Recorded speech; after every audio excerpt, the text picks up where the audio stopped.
going to start off now with the football law panel, and we'll be considering investment opportunities and challenges in Italian football. We're privileged to have with us Luca Ferrari, who is a partner in the corporate team at Withers Worldwide and heads the sports practice there. We also have Giancarlo D'Ambrosio, who is a partner in the Milan office of Latham and Watkins. His practice focuses primarily on corporate mergers and acquisitions, private equity, capital markets, and financial transactions. He has experience in a broad range of industries, not least sports, fashion, entertainment, and media. So without much further ado, I'll hand over now to Luca. Hi, everyone. I will basically set the background in a way for Giancarlo's presentation later, which will definitely be probably much more technical, legally speaking. What I'm aiming to do within these kind of 20 minutes is sort of to give you the scenario and the context in which investors would be moving when deciding or getting engaged in a transaction involving Italian football. So it's the presentation is broadly divided in two main areas. The first one being the strategy of the investment in relation to the context, identifying basically the basic critical factors impacting, defining in a way the investment strategy, and sort of giving a fresh look to the business model and investment decisions there need to be taken. And the second area will be more highlighting, I would say, some of the critical legal demarcations defining the investor's playing field, not going into any detail and not going into the actual M&A kind of legal technicalities, but more setting out the scene, basically where the transaction is taking place.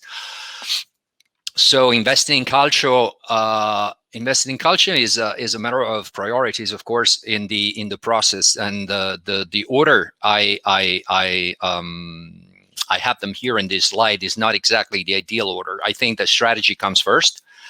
So you need to have a strategy before you identify the target. You have to have yes, for sure, opportunity is definitely an indicator, but you have to have a very clear list of targets before you sort of start the transaction, because different clubs, often, let's say, investors are driven by situations and opportunities presenting to them. I think that the best investment in Italian football would have to start from the kind of strategy you want to implement. So the process is the usual process. Is very, it's a streamlined kind of process, but apart from the ideal process, what is really important here is, I think, the last stage of the work you need to do, because you can be sure that once you have acquired the club, the work will start in terms of reorganizing the football operations and the commercial operation. And why is that? Why is that sort of almost inevitable? That's because, with exceptions, of course, especially the top clubs, you will hardly find another sector, economical sector, business sector, where you don't really invest in a successful business. You don't invest because the business is particularly successful. Rather, more often than not, you invest in a maybe mismanaged, sometimes undermanaged, let's say, and loss-making company. So that's something to keep in mind, especially in Italy. I think strategically, though, the key factor is figuring out the international scenario, because no investor at this moment in time should ignore the watershed that we're facing as of 2024. Because as of 2024, we will have a new 10-year match day calendar.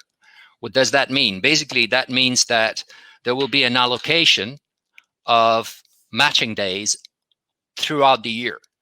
And that also means that to do that, you will have to have a given number of competitions and a given format of each competition. That is both for club and for national teams. So in other words, you will have to have decided before 2024, and my guess is it will be decided next year in 2021, what's going to happen, whether we're going to have this private closed international football league, the Super League, which will include a number of clubs, either all of them or part of them, automatically admitted to the league, substituting, of course, the current Champions League.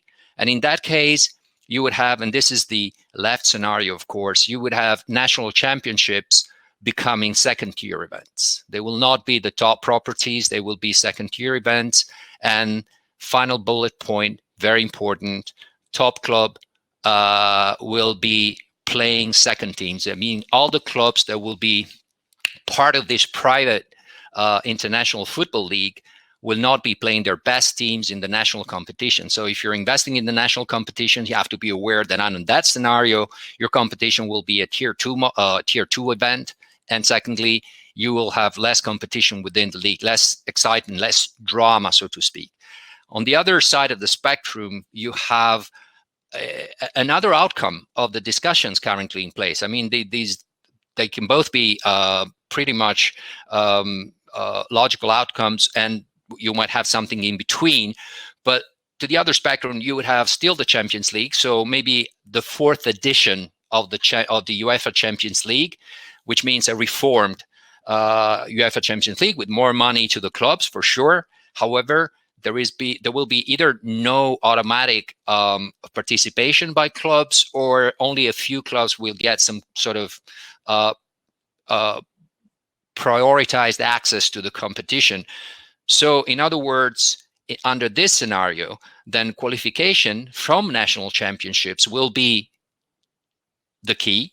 And therefore, national championships will see top clubs playing and fielding their best teams. And it's a total different movie, of course, when you're thinking about investing in a national team club. So you'll have to see where this conversation will land. Another strategic factor is the kind of club you're considering in Italy. Of course, if you don't want to miss out to either of the two scenarios that I just described, you would go for a top club, because the top club is good for the Super League and is definitely going to have a privileged access, if only for competitive advantage over national clubs when it comes to qualifying for the international competitions, where the I would say most of the media money is coming from. Otherwise, you can consider a mid-ranking. It's a totally different strategy. It's a different investment. A mid-ranking club in Italy will be struggling to or aiming at maintaining Serie A. We will see later what it means to be a Serie A team in Italy in terms of revenues. Occasionally, you might also play in Europa League or the Champions League, but it's a different scenario, of course.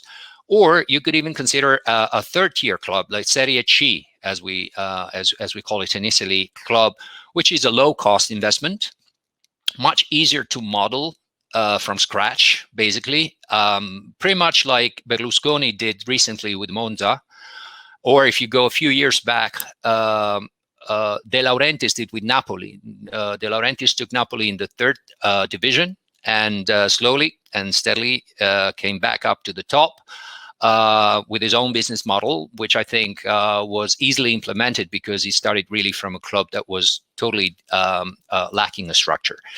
Of course, the location of the club will be extremely important in deciding the club, whether it's going to be a town with an international appeal and a larger fan base. That will have an impact both on revenues in terms of the criteria that still command distribution of revenues from media sales, but also in terms of the commercial development of the club, both nationally and internationally. And finally, you would have to consider the stadium as an asset.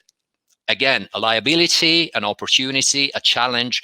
It really depends. I mean, is it already owned by the club, as in a couple of occasions, or is it maybe on a long-term lease where the club can probably manage the stadium for very long, like 99 years, or is it operated just on a short-term concession from the municipality? That's a totally different situation, of course. And is it a stadium that needs restructuring, like in the case, for example, of Udinese, where they have a totally refurbished, restructured stadium and they have a 99-year-old lease? Or is it a stadium you would have to tear down and rebuild from scratch, as in the case of Inter Milan and AC Milan, what they're considering now in relation to San Siro? Is it a new site, perhaps, like in the case of the new stadium Roma is working on, actually, since quite a few years? Another very important point is consider the business environment factor, which is the weaknesses of the business environment you're investing in. The Serie A generates less resources than the English Premier League and La Liga, possibly less resources of the Bundesliga as well. So that's an important factor to consider.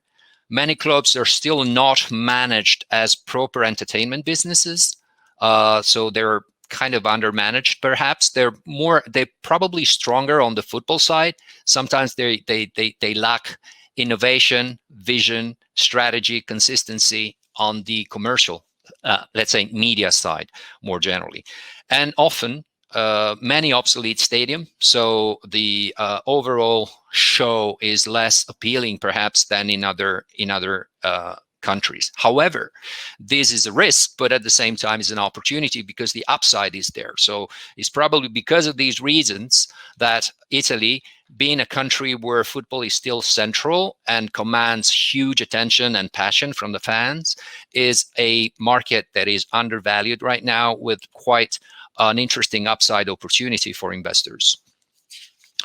The football transfer market is another important aspect to consider, because you would have some of the clubs would make most of their revenues out of trading players, especially clubs, and I make again the example of Udinese, that do not have an international appeal, or they're not based in an international city.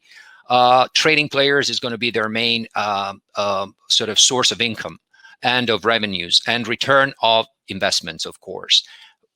Nevertheless, trading players is important at every level, but you have then to consider that the Italian market is pretty much divided, I would say, alongside two trading models when it comes to player transfers.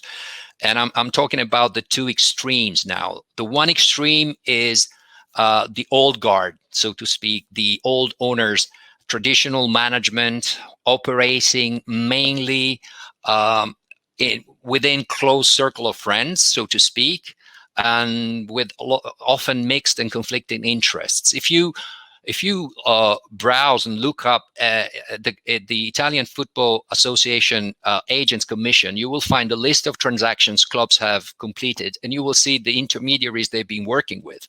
And you will be surprised to find how many clubs are using over and over and over again the same intermediaries. So that's part of a sort of an old way of doing business in football.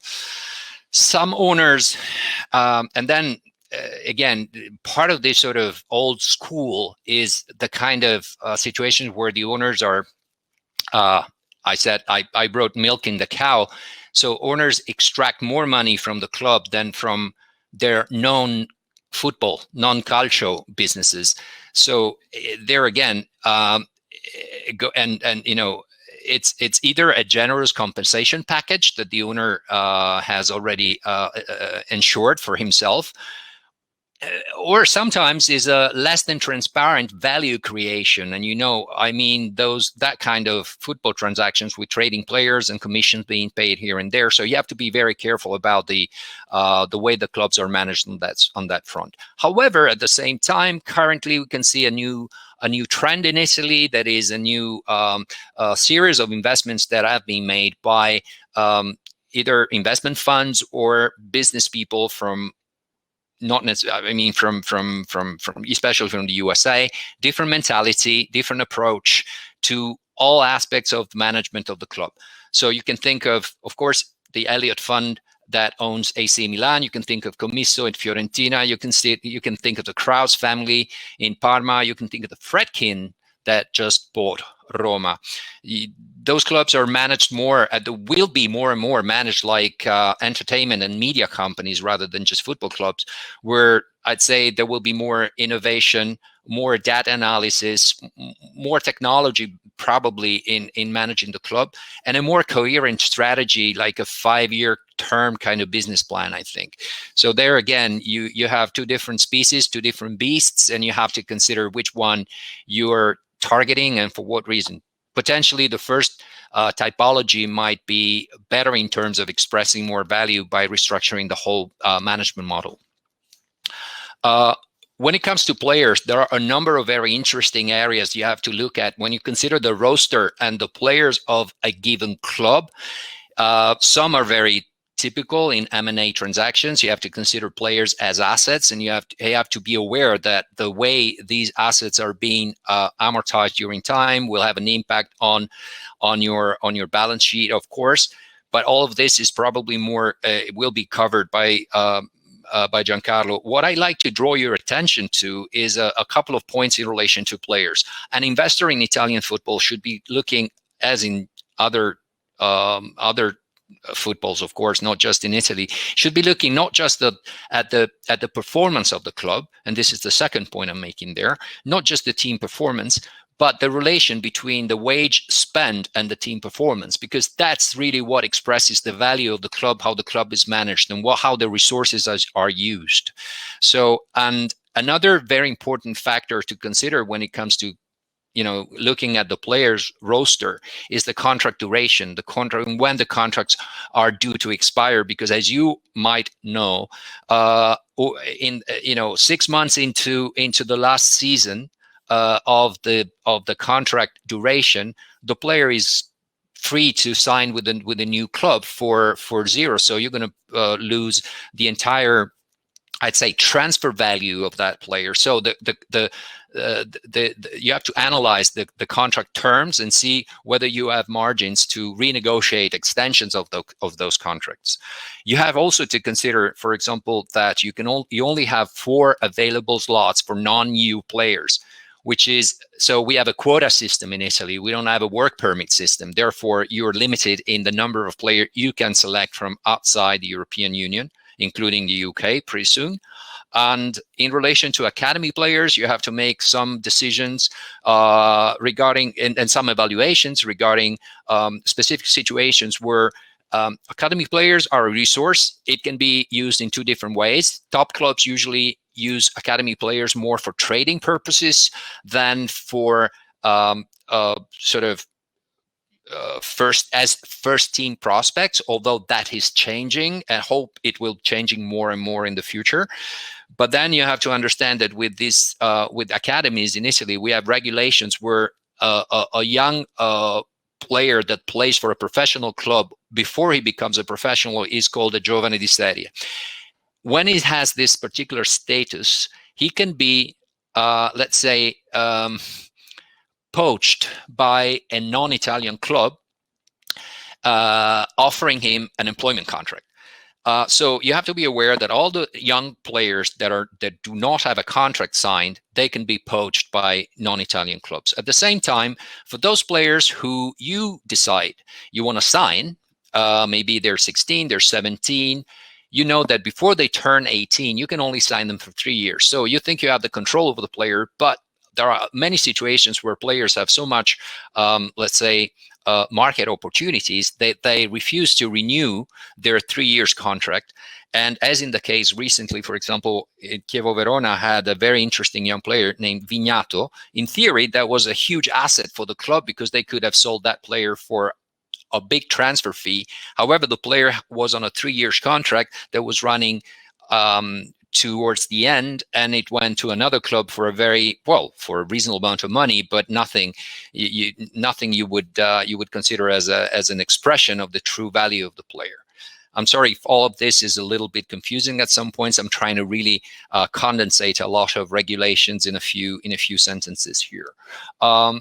Don't worry about image rights. If you are investing in a club in England, you have to worry a lot about image rights and how they have contracted players in relation to image rights, because the tax authorities in that country are going, down very hard on a number of clubs and a number of players, questioning the genuinity, the validity of their image right contract. We don't have that problem in Italy simply because we have no incentive to pay image rights licensing to players, because the main factor why you do that is because you save on social contributions, because all the money that you pay as image rights is basically taxed just like employment. The only difference is you don't pay social contributions in England. In Italy, social contributions are capped at a very sort of medium to low amount. So once you have reached that cap, it doesn't matter. It doesn't pay to sort of shift part of your salary into image rights, because you have no particular advantage doing that. I will just skip to the last point because I think in the interest of time, I will now go to the the legal framework. So basically the main regulations, I would say I just made a choice. I just picked a few regulations that I think are mostly important for investors in Italy to know about. The one is very simple and banal, if you want. Yeah. So especially if you're buying a club towards the end of the season, let's say end of the spring, you make sure that the club is very well managed in terms of all the of the applications and the requirements to obtain the license for the next season. Because if you miss those deadlines, there is one that is a soft deadline on the 10th of July. Then it's the hard stop is the 12th of August, and you don't have your house in order, and you have a number of boxes to tick, including paying players, paying foreign clubs, having paid up to a certain point certain football creditors. You don't get the license. You're just done. I think that's the end for the club. So the investor should make sure that in the transition between the investment and the beginning of the next season, this part of the sort of this compliance is fully covered.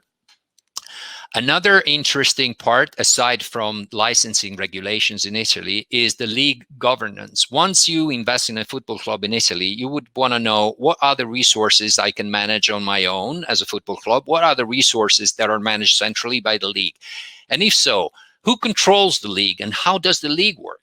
Well, the fact is, and this is a great weakness of Italian football over the years, maybe changing now, and I'll tell you about the new scenario, but until now, the league has been working as basically through the General Assembly. I mean, the board of directors or the managing director didn't really have any relevant power or autonomy in managing the league, unlike for example, the Premier League. So because every decision is taken at the General Assembly level, you'd have to see even what the governance is there. And you see that most of the decisions regarding commercial rights require a 2/3 majority. So you can see that, politics within the General Assembly will certainly influence, for sure, decisions that are usually need to be only very, very quick, consistent, and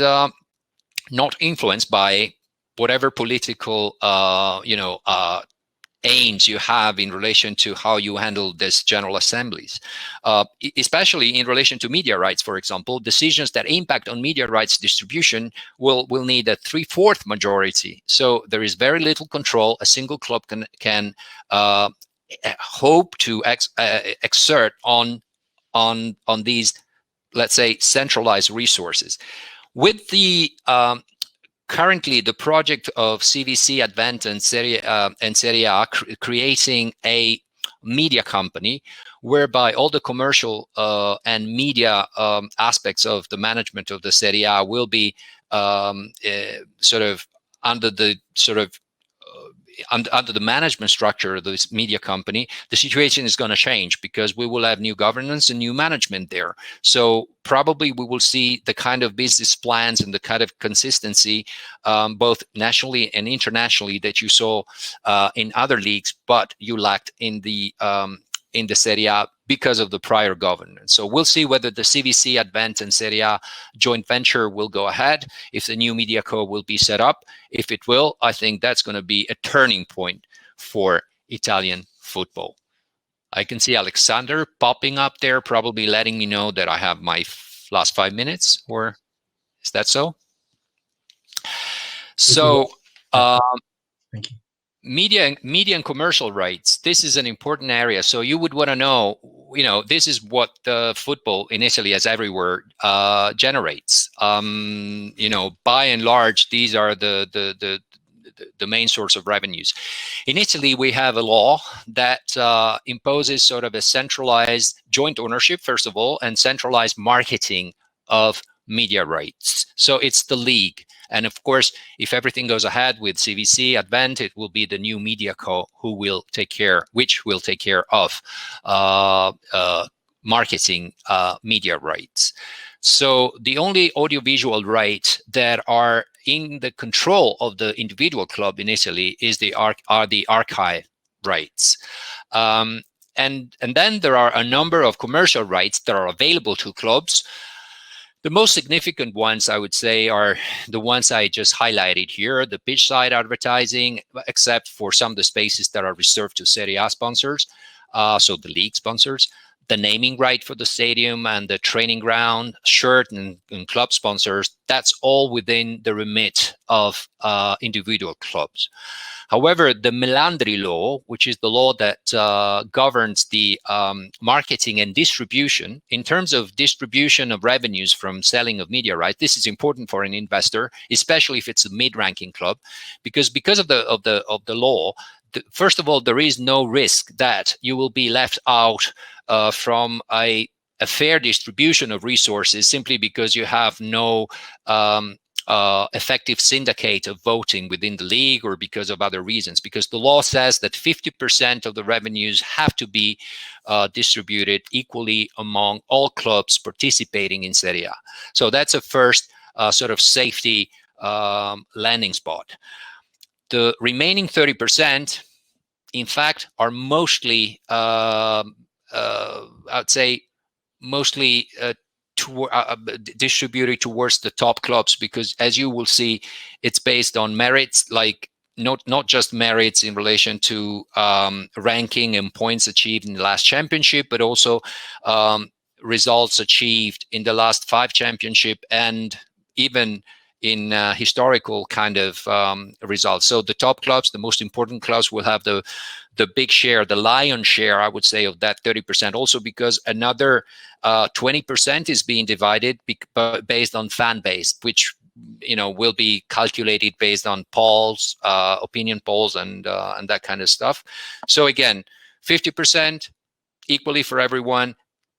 The remaining 50% will be more towards the big clubs than the medium to small clubs. However, from next season, there will be a slight help for smaller clubs, because of 5% of that cake will be distributed based on academy player utilization, which usually historically is more developed, or it's more of a trend for medium to small clubs than big clubs. And now I've come to the end of the presentation. Just the last slide is the stadium law. An investor should be aware. He might be very concerned, and I would say expect big troubles in relation to if he has a stadium project, renovation or construction of a new stadium, because of news, because of what we know about Roma, about other situations where we know it's been a long and difficult and curvy roads to get to nowhere sometimes. But however, we have examples where the stadium have been realized, in the case of Juventus, in the case of Udinese, in a few other cases in Italy. And I tell you that the legal framework here is pretty much straightforward, and it's a very well-conceived, I would say, law and procedure, because it's basically based on a feasibility study that gets approved preliminarily by a group of different authorities. So you wouldn't have to go to each single station and obtain approval. All the authorities that have a public that cover that sort of have been entrusted a public interest will have to come together and have a group decision. The problem is that once they come together and they have the group decision and they declare that your stadium project is of public interest, which sets you on a preferential lane in order to complete it, they also put some conditions attached to it. And depending on the level of conditions, it might be more or less expensive, more or less feasible for the investor to meet those conditions. That's where usually projects might get stuck. However, if that hurdle is overcome, then you have the final building project and the final decision, which includes the statement that the stadium construction is of public interest. At that point, depending on whether you are building on public soil, public property, or private property, you will have to have a public tender or not, but you're kind of on the final rush to the end of your project. So again, the stadium law and the stadium law and its implementations is another aspect that investors should be looking at when deciding to invest in a club initially, especially if the stadium is a key asset and a key factor of their investment. So with this, I will pass the ball to Alexander, I guess, who will then introduce the next speaker. Luca, thanks so much. That was a really comprehensive discussion and overview of some of the investment opportunities into Italian football. So it's fascinating. Thanks so much. I'll hand over now to Giancarlo D'Ambrosio, who will look at some other issues of investing into Italian football.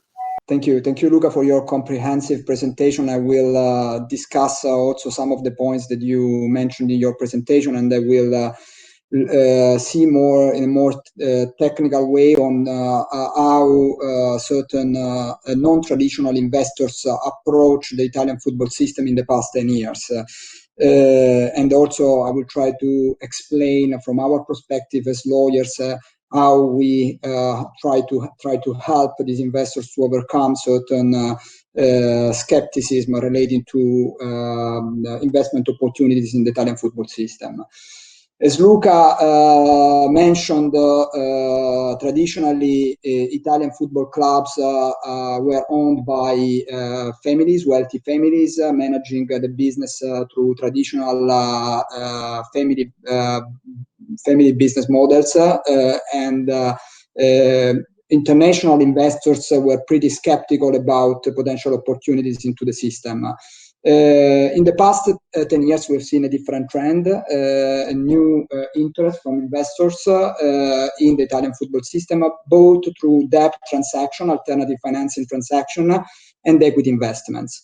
And my presentation will focus on the opportunities and challenges that the investors have faced in approaching the Italian football system, and again on how as corporate and finance lawyers we were able to find solutions and help them becoming comfortable with certain challenges that they had to face.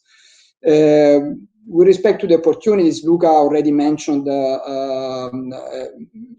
many opportunities that lie in the Italian football system. Clearly, also thanks to the success in the 90s, Italian clubs can benefit of a very strong tradition and a wide fan base, both in Italy and abroad. So clearly we have historic clubs with a strong appeal. There are, as Luca already said, there is still some margin. There is a gap between the Italian system and the other foreign systems, in particular like the EPL. So that there is still some margin of increasing revenues from media rights, especially in case of entrance into the market of new players like Facebook, Amazon, or Netflix, new media players, which may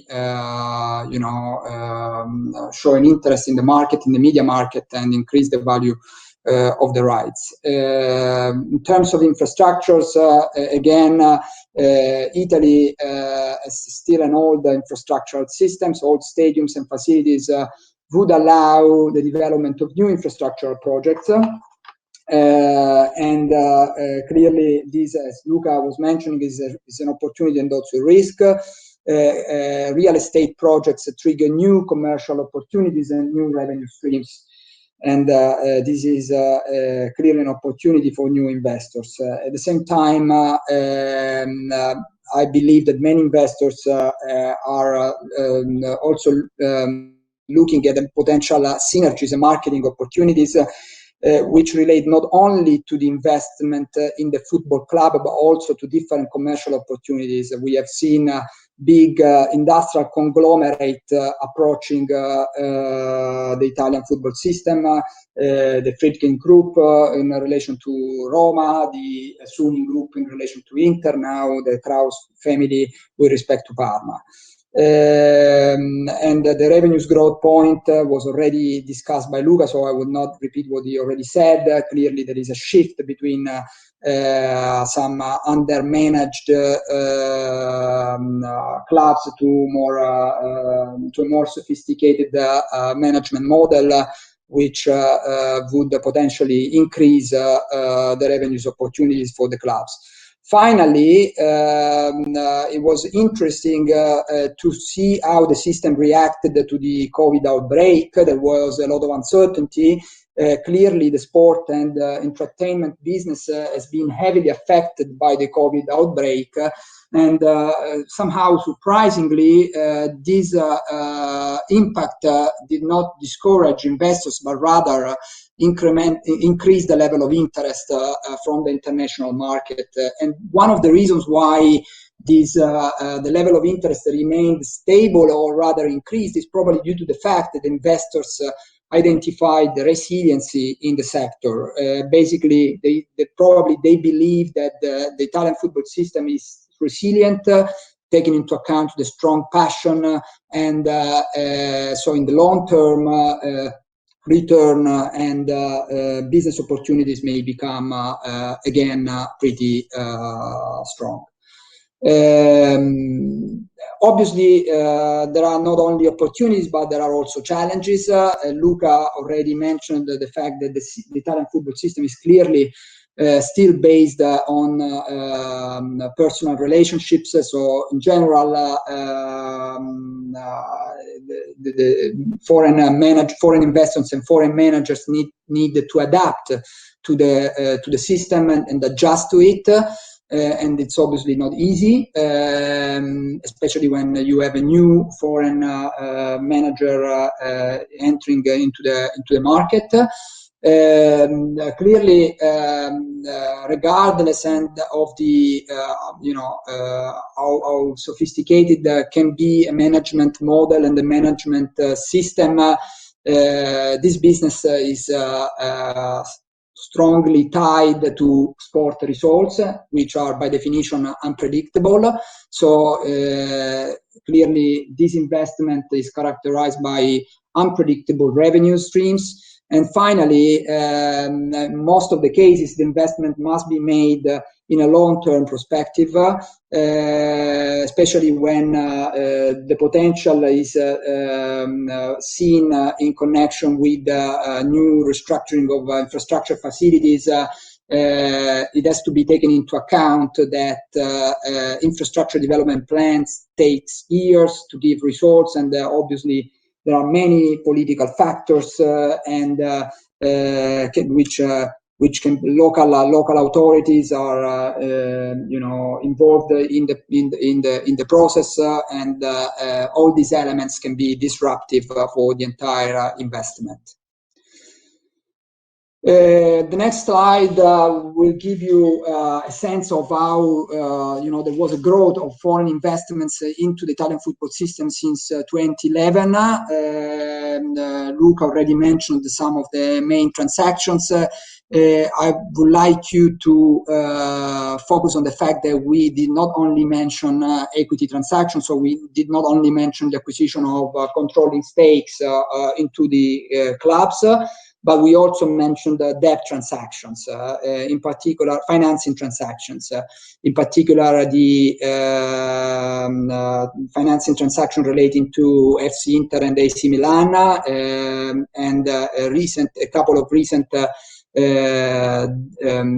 bond placements by FC Inter and Juventus, and Roma, and I believe that this is an initial very interesting sign of how the market has changed, because the first way in the first way the new funds and new investment sophisticated financial investors approached the system was through debt transactions. And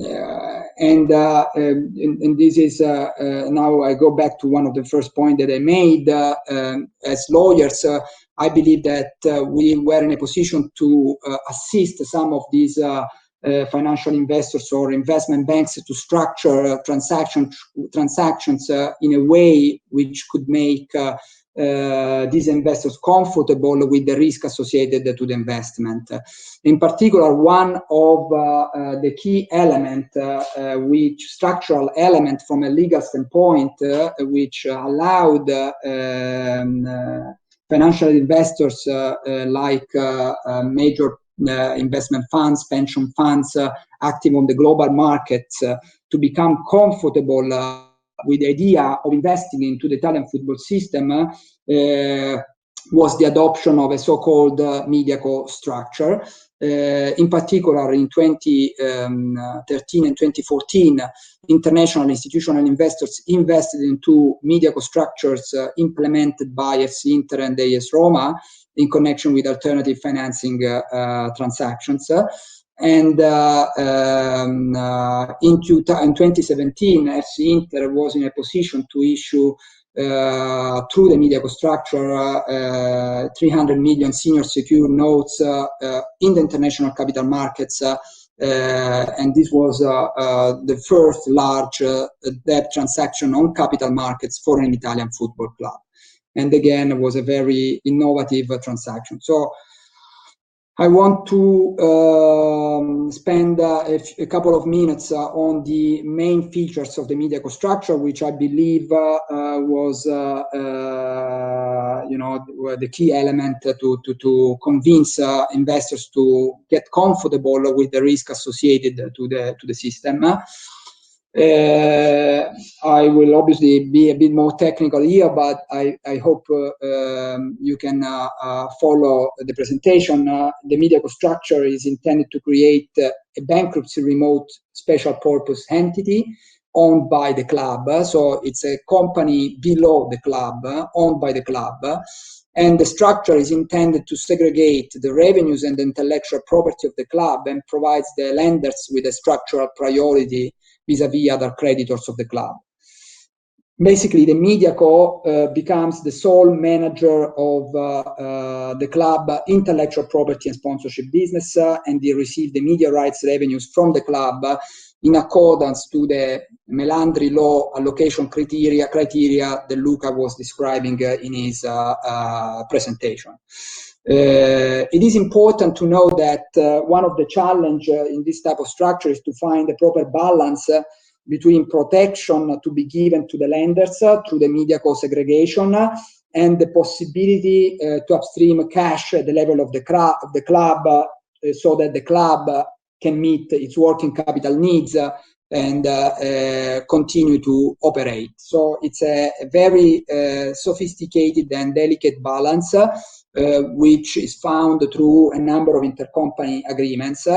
And it is important to highlight that this Mediaco structure, financing structure, is implemented by adopting project finance criteria so that a waterfall of basket at the level of the Mediaco must be filled in before any upstream or distribution can be made up to the club.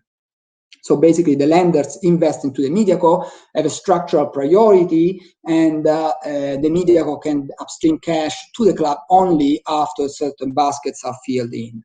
And the adoption of these structural features was a way to give this financing were rated according to project finance criteria, and basically, as I said, gave comfort to the lenders in making this type of investments. In the next slide, I try to summarize certain pros and cons of the MediaCo structure. We already discussed the pros, structural priority and segregation of the fund's investment. With respect to the cons, it's important to highlight that clearly the structure is complex. It implies the establishment of a new entity and the creation of a new governance. And it's costly and may not be particularly favorably perceived by non-sophisticated managers. So the adoption of this structure was possible with the mainly with the entrance into the system of foreign investors and foreign players, including major investment banks like Goldman Sachs or JP Morgan. And the downsides connected by, with this type of structure are generally justified with transactions of greater size. There are alternatives to complex financing on the public market for smaller deals, which might be structured through private placements. The transactions that I mentioned earlier required the publication of an offering memorandum and obviously a lot of disclosure, so that the level of governance of the clubs and the groups which took advantage of these opportunities became very similar to the governance of listed entities. And obviously this has an impact in terms of transparency, disclosure, and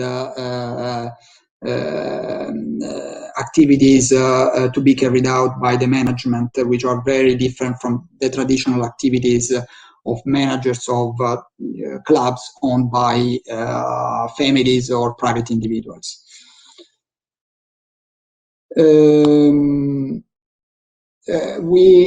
However, in recent years, we have not only seen debt transactions, but also equity transactions, like and again it's important to mention the investments in the ownership structures made by major conglomerates like the Suning Group with respect to FC Inter, the Friedkin Group with respect to Roma, and then Kraus with respect to Parma. And I believe that the reason underlying some of these investments also is tied to the fact that there is a potential to unlock synergies with other commercial businesses carried out by this big conglomerate. Obviously, the takeover of AC Milan in 2018 is one of the first example of a traditional private equity fund acquiring a majority stake into an Italian football club.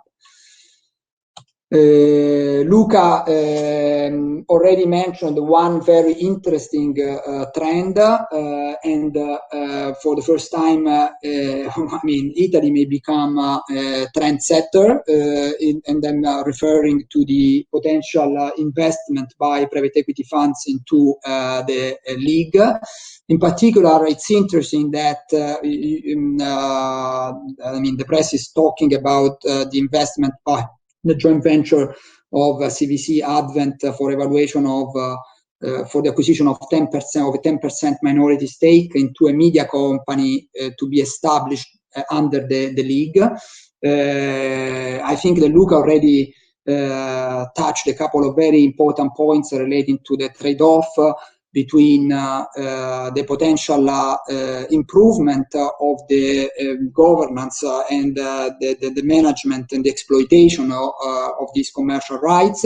Clearly, this type of system would imply some loss of control and power by the clubs at the level of the General Assembly that Luca was mentioning earlier.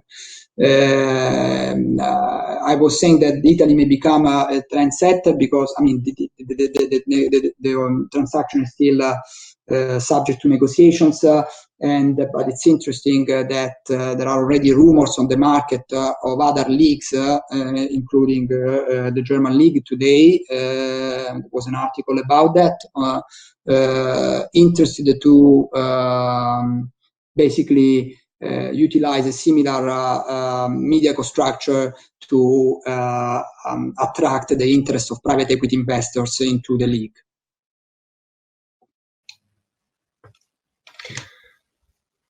Great. Giancarlo, thank you so much for your talk. There's just such a wealth of information on investment opportunities and challenges into Italian football there.